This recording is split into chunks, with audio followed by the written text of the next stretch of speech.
Good morning dear students. आज मैं आपको कक्षा 4 का पाठ का नाम है आपका दोस्त की पोशाक पढ़ाने जा रही हूँ। और बच्चों, लास्ट टाइम जो आपको होमवर्क दिया गया था, आई होप वो आप सभी ने कंप्लीट कर लिया होगा। तो आज हम बच्चों पढ़ेंगे पाठ 5। पाठ का नाम है आपका दोस्त की पोशाक। स्टार्ट करते हैं। एक बार नसरुद्दीन अपने बहुत पुराने दोस्त जमाल साहब से मिले। अपने पुराने दोस्त से मिलकर वे बड़े खुश हुए। कुछ देर गपशप करने के बाद उन्होंने कहा, चलो दोस्त मोहल्ले में घूम आए। जमाल साहब ने जाने से मना कर दिया और कहा, अपनी इस मामूली सी पोशाक में मैं लोगों से नहीं मिल सकता।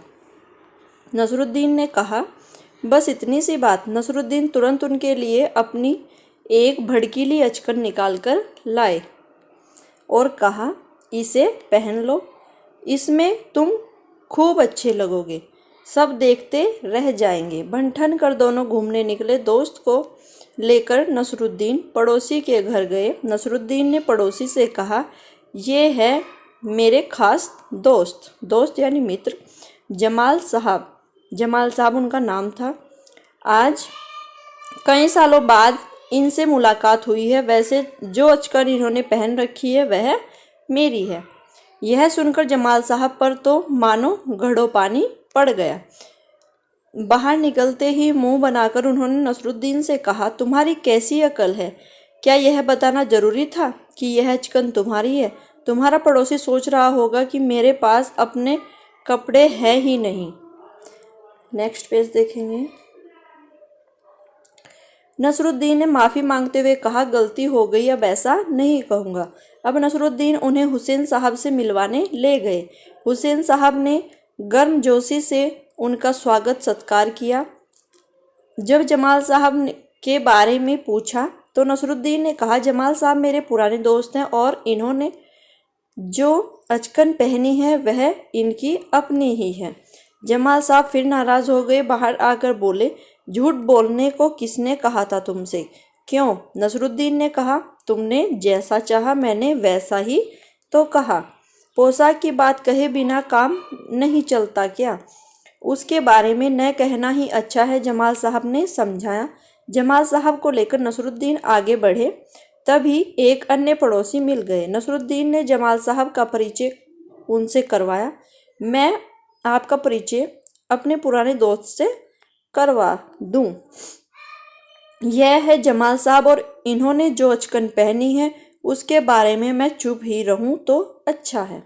नेक्स्ट पेज देखेंगे। नसरुद्दीन का निशाना, ये अलग से पार्ट है बच्चों इसका। एक दिन नसरुद्दीन अपने दोस्त के साथ बैठे बतिया यानी बातचीत कर रहे थे। बात ही बात में उन्होंने गप मारना शुरू कर दिया। तीरंदाजी में मेरा मुकाबला कोई नहीं कर सकता। मैं धनुष कसता हूँ, निशाना साधता हूँ और तीर छोड़ता हूँ। सू ऊ ऊ, तीर सीधे निशाने पर लगता है। दोस्त को विश्वास नहीं हुआ। उन्होंने नसरुद्दीन की परीक्षा लेने का फैसला किया। एक दोस्त भागा भागा गया और तीर धनुष खरीद कर ले आया। नसरुद्दीन को थमाते हुए उसने कहा, ये लो तीर धनुष और अब साधो अपना निशाना उस लक्ष्य पर। देखते हैं कि तुम सच बोल रहे हो या झूठ। नसरुद्दीन फंस गए। उन्होंने धनुष अपने हाथों में उठाया, डोर खींची, निशाना साधा और छोड़ दिया तीर को। सू ऊ ऊ, तीर निशाने पर नहीं लगा बल्कि वह तो बीच में ही कहीं गिर गया।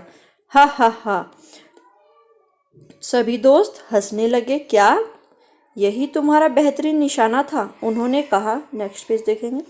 नहीं नहीं नहीं, हरगिज नहीं, यह तो काजी का निशाना था। मैं तो तुम्हें दिखा रहा था कि काजी कैसे निशाना लगाता है।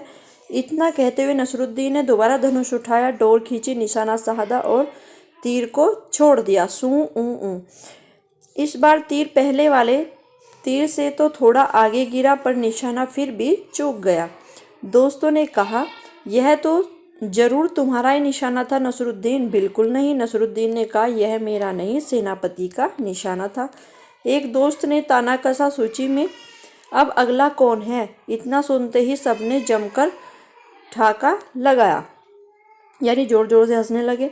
नसरुद्दीन खामोश रहा। उसने चुपचाप एक और तीर उठाया। नसरुद्दीन ने एक बार फिर तीर चलाया, सू ऊ ऊ।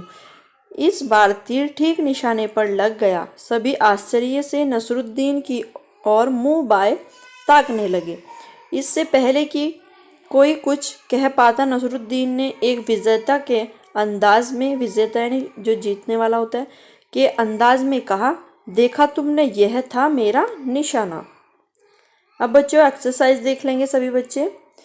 तुम्हारे सवाल। कहानी के बारे में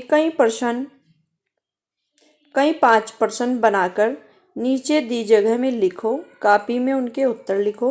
प्रश्न नंबर 1 है, नसरुद्दीन किससे मिलकर बहुत खुश हुए? उत्तर है आपका, नसरुद्दीन जमाल साहब से मिलकर बहुत खुश हुए। प्रश्न नंबर 2 है, नसरुद्दीन ने हुसैन साहब से क्या कहा? उत्तर देखेंगे, नसरुद्दीन ने हुसैन साहब से कहा कि जमाल साहब मेरे पुराने दोस्त हैं और इन्होंने जो अचकन पहनी है वह इनकी अपनी ही है। प्रश्न नंबर 3 है आपका, नसरुद्दीन ने अपने पड़ोसी को जमाल साहब की पोशाक के बारे में क्या बताया? उत्तर देखेंगे, उन्होंने जो अचकन पहन रखी है वह मेरी है। प्रश्न नंबर 4, जमाल साहब ने नसरुद्दीन को क्या समझाया? उत्तर देखेंगे, जमाल साहब ने नसरुद्दीन को समझाया कि पोशाक के बारे में न कहना ही अच्छा है। प्रश्न नंबर 5, जमाल साहब ने घूमने जाने से क्यों मना कर दिया? उत्तर देखेंगे, जमाल साहब की पोशाक मामूली सी थी, इसलिए उन्होंने घूमने जाने से मना कर दिया। तुम्हारी बात। नसरुद्दीन और जमाल साहब बन ठन कर घूमने के लिए निकले।